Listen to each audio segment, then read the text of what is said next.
Tukio la kusikitisha katika eneo la Kilimani limewaacha wakazi wakiwa na mshangao.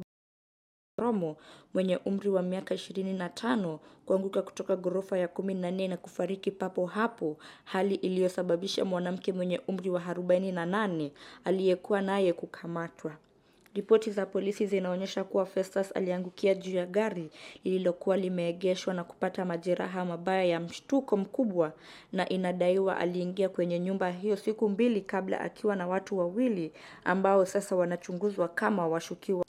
CCTV iliyotolewa hivi karibuni imeleta mwelekeo mpya katika uchunguzi baada ya kuonyesha Festus na mwanamke huyo wakibishana vikali kwenye korido dakika chache kabla ya tukio hilo. Ingawa kamera hizo hazikurekodi wakati halisi alipodondoka, polisi wanaamini mabishano haya yanaweza kusaidia kubaini kama Festus alianguka kwa bahati mbaya, aliruka au alisukumwa.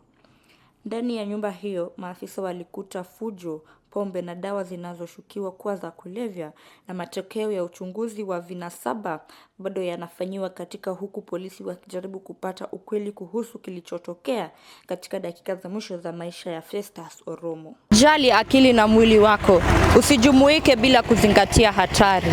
Nikiripotia runinga ya TAS kutoka katika kaunti ya Kiambu, jina langu ni Yar Alier.